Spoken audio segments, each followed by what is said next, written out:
Luke, what do you take from a game like that where you've got some injuries, you've had a bit of disruption this week, you're giving 6 or 7 debuts to some of the younger players? Oh, I think it's great for the club. I think it's brilliant. It's probably showing a bit of a pathway that we've got in the Giants. If you look, we've had a really good youth system in the Giants for a long, long time. We've had players that have gone to the NRL.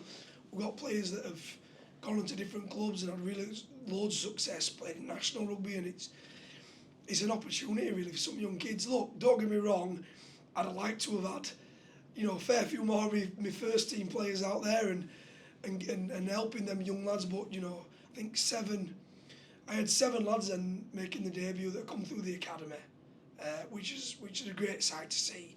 3 of them weren't even allowed to change in the same change rooms as us because they're not old enough. So they actually had to be in a separate change room. They're only 17-year-olds. So, yeah, for them it's a really good experience. And I'm kind of guessing they'll get a lot out of playing a very good championship side in Bradford today. Yeah, look, I've spoke, obviously I'm mates with Bruno. I spoke to Bruno. I think Bradford have got one of the best champ sides in the comp. I think they're going to be a force to be reckoned with this year and potentially go on and win it. And they've got a lot of experience. But I looked at their squad compared to ours. Yeah, there are a lot of experience in there, but for our 7 lads, it's invaluable. And do you know what? The way the season goes, it's a very long season. I might have to call on some of them young lads at some point.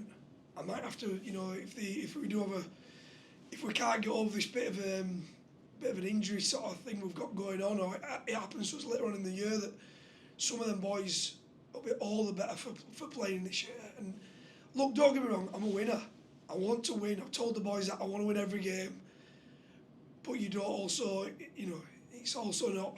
It's not about how your pre-season friendlies go. It's about how the league season goes and how your Challenge Cup fixtures go. What's your overriding thoughts on what you've seen the 80 minutes? Certainly, you started with arguably, your strongest available, 13. Yeah, I thought we were. I wasn't very happy with the way we started, if I'm honest. I thought physically we didn't come to the table. I thought physically I don't think we were very good. I thought we played all right. We just played all right, but I don't think we played with the enthusiasm and desire that we need to. If you want to be a Huddersfield Giants player, and I thought in the second half, they put a few of them wrongs right, and actually the physical side of the game they got a lot better with.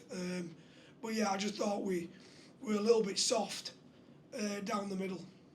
You lost Sam Halsall to a HIA early on. What's the latest with him? Yeah, look, he obviously went up for the ball. He got took. I think he got took while they were in the air, if I'm honest, and he ended up hitting his head on the floor pretty bad. So it was one of those where he stumbled. So they didn't even do an head test on him. They just pretty much kept him off.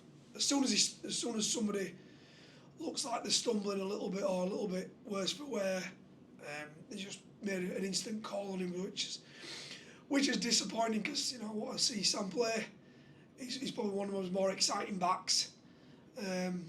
So very disappointing from his perspective, but I don't think he's had too many head knocks in the past. So I don't think there should be too of a complex situation getting him back playing. It's only game 1, but obviously there's more negatives than positives. Obviously you mentioned the young players, but obviously that first sort of 30 minutes, Luke, you've just mentioned that desire, that intensity. It did look like Bradford wanted it more. Yeah, I just thought they carried the ball a little bit harder than us.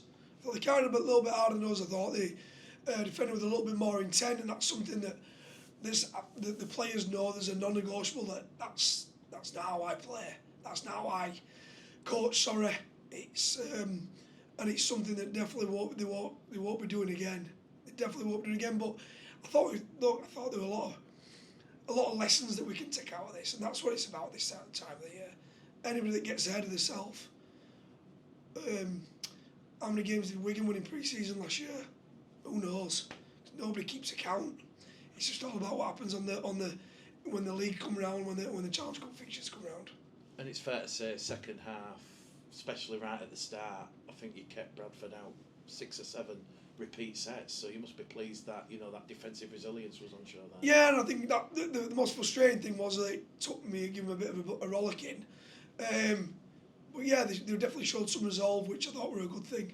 And we started obviously the second half with 12 men, and we showed some real resolve in that period as well, where we just kept turning up for each other. So there were some good signs, but really it's just all about taking lessons from it.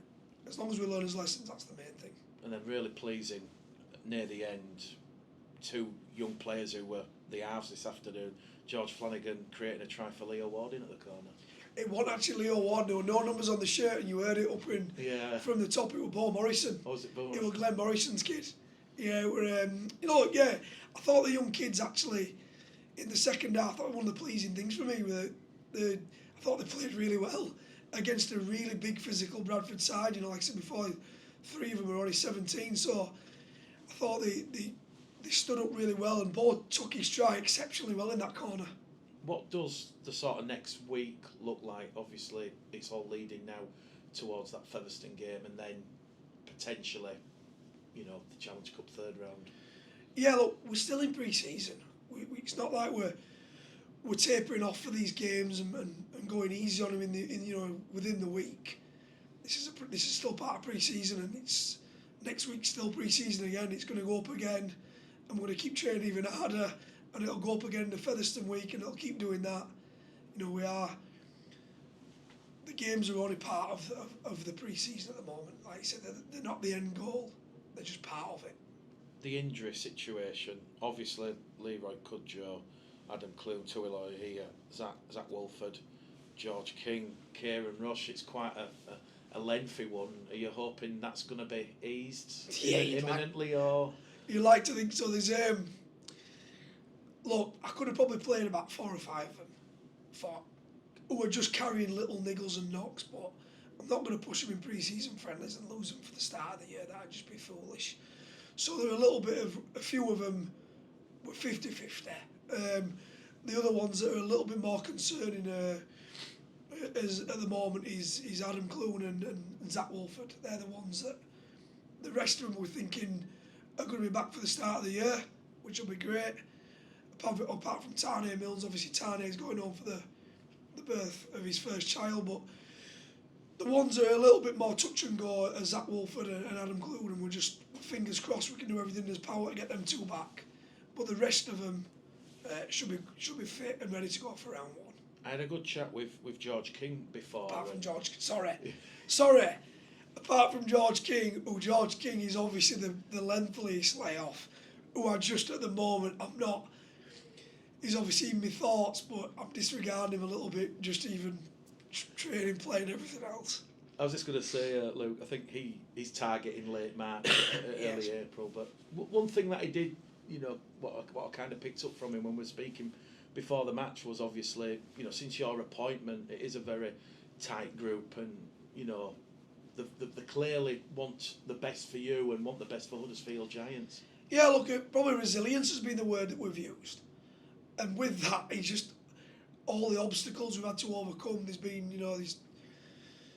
there's been things that have gone off the field where I think 3 players have had really, really close family members have deceased, and there's been a lot of trials and tribulations, and then there's been the injuries and everything else that's gone on. There's been lots of different things that have happened to us over pre-season. And one thing that the boys have been, they've been exceptionally good with each other and being one team.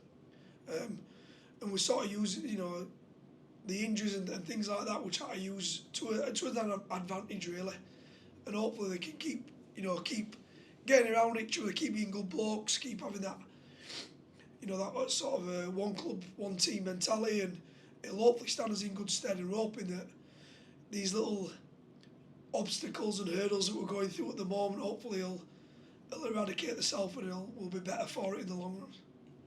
Is there any truth you're looking at some Salford players? I'll ask that. Oh, look, with the injuries we've got at the moment, I think I'd be foolish for me not to at least look at some options that if players aren't going to be back in time for the start of the year, then obviously we are a little bit short in certain departments. So we are obviously always looking. That'll be up to Ken Davey and Andy Kelly regarding the salary cap and recruitment, and whether we have scope to bring people in or not, you know, his conversations are ongoing. Hopefully we get his players back and we don't need anyone. But yeah, you never know. Cheers, Luke. Thank you. Thank you. Just on a practical level, how hard has it been through this pre-season with so many players absent at varying points to sort of mould the team that you want to mould for the start of the season? Say it's been hard is probably an understatement, if I'm honest. It's an understatement when you ain't got your two main half-backs, and then obviously, you know, Gags has been carrying a bit, and then Gags has come over and he's not been, your full-back's not there. Then all of a sudden you lose your captain, you lose forward and your hooker. It becomes very difficult at times because it's not just players, it's all the similar positions. It's your spine members. It's pretty much the heart of your team. It's your 1, 9, 7, 6, 13, which pretty much you base the way that you play off, both defensively and with the ball. And when they're not in there, it's kind of, we've had to find different ways of doing it and involving them in the coaching a little bit and doing a lot more video sessions with them and a little bit more talk and teach. But there's nothing like putting it together on the training field and being together as doing it together.